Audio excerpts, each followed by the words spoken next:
Hey everyone, welcome back. It's so great to have you here for another explainer. Today we're exploring one of the most absolutely vital, yet kind of completely invisible foundations of professional filmmaking. When it's done perfectly, you won't even notice it's there. But when it's done poorly, well, it is literally all you'll be able to see.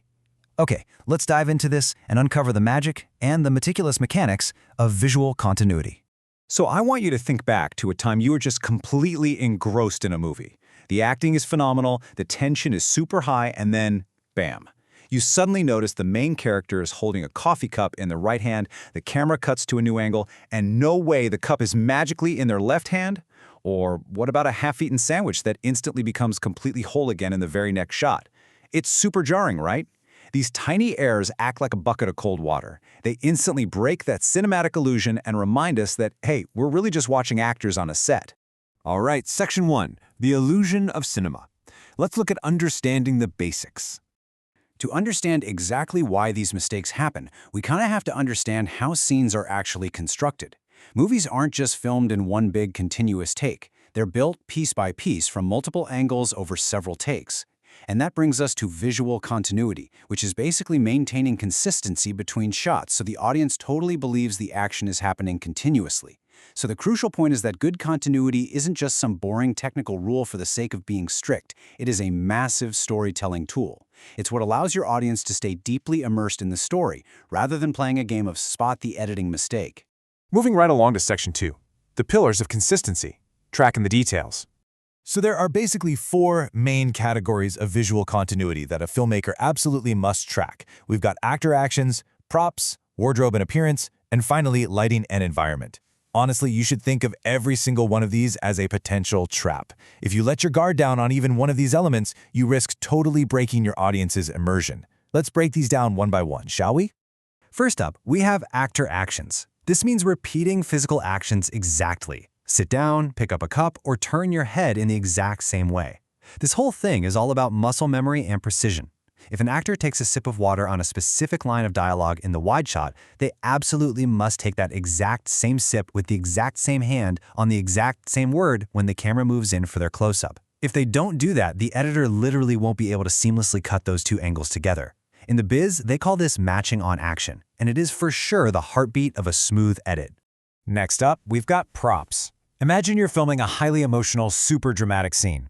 Two characters are arguing across a desk, but between camera setups, a notebook on that desk gets nudged just an inch to the right, or maybe a cell phone is placed face down instead of face up, or a set of keys vanishes entirely.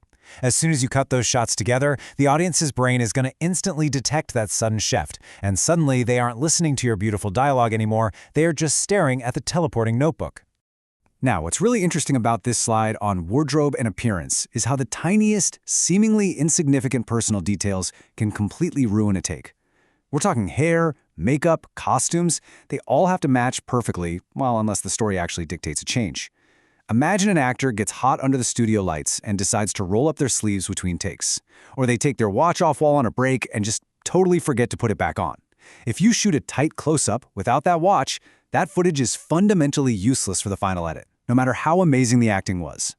The fourth pillar is the environment, and honestly, this is often the absolute hardest to control because, well, it involves the entire real world around you. We're talking sunlight, shadows, weather, and background activity. Say you're shooting a scene outdoors and it takes 3 hours to film. The sun is naturally going to move across the sky. Shadows will stretch and shift directions. To maintain continuity, filmmakers either have to move incredibly fast to capture matching angles before the light changes, or they have to bring in huge artificial lights and silks to manually control the environment just so the first shot looks exactly like the last shot. It's a ton of work. All right, Section 3, the script supervisor, documenting the details. So with so many moving parts, how does anyone actually keep track of all this? Well, on a professional set, maintaining the illusion is definitely not left to chance or memory. It is an entirely dedicated, full-time job. A script supervisor watches the monitor like a hawk, noting every single detail in a continuity log. Just look at this log here. For takes 1 and 2, everything matches beautifully. The actor is seated, the cup is on the right, the watch is visible. Perfect. But take 3? Take 3 is a continuity disaster. The actor stood up early, the cup is on the totally wrong side, and the watch is missing. But because the script supervisor wrote this down, the director and editor will know exactly which takes are actually usable to build a seamless scene later on. Let's jump into Section 4, Common Beginner Mistakes, Spotting the Differences. Okay, let's put this theory into practice. Picture a really simple scene, a student studying hard for an exam. And this brilliantly illustrates the difference between amateur and professional productions. On the left side, version A is just filled with errors. The notebook keeps moving around the desk, the pen constantly jumps from the left hand to the right hand, the chair shifts around in the background, and the lighting is suddenly way brighter in one shot. It just feels messy and totally inconsistent. But look on the right. Version B is absolutely seamless. Every prop is locked into place, the actors' actions match perfectly, and the lighting is steady. Version B flows naturally simply because the filmmaker aggressively protected the continuity. So how do you ensure you are always shooting version B? Well, here are 3 actionable steps you can start using literally today. Step 1, don't get so lost in your camera settings that you forget to actually look at the room. Always prioritize the environment. Step 2, and honestly this is a massive lifesaver, pull out your smartphone and snap a quick reference photo of the set and the actors before you start rolling. And step 3, check your camera frame, look back at that reference photo you just took, and physically reset everything to match before you hit record on the next take. Seriously, taking a 5-second smartphone photo can literally save an entire day's worth of editing. I really want to highlight this quote because it totally captures the essence of what we're talking about today. Continuity isn't about perfection, it's about consistency. As a filmmaker, your audience will actually forgive minor technical flaws. If a shot is a tiny bit soft on focus or there's a slight hum in the background audio, they'll usually just roll with it. But if an actor's jacket magically appears and disappears between sentences, you've instantly ripped them right out of the story. You don't have to be perfect, but you absolutely have to be consistent. Which leaves us with this final question for you to ponder. How will you guarantee visual consistency on your very next project? Seriously, think about it.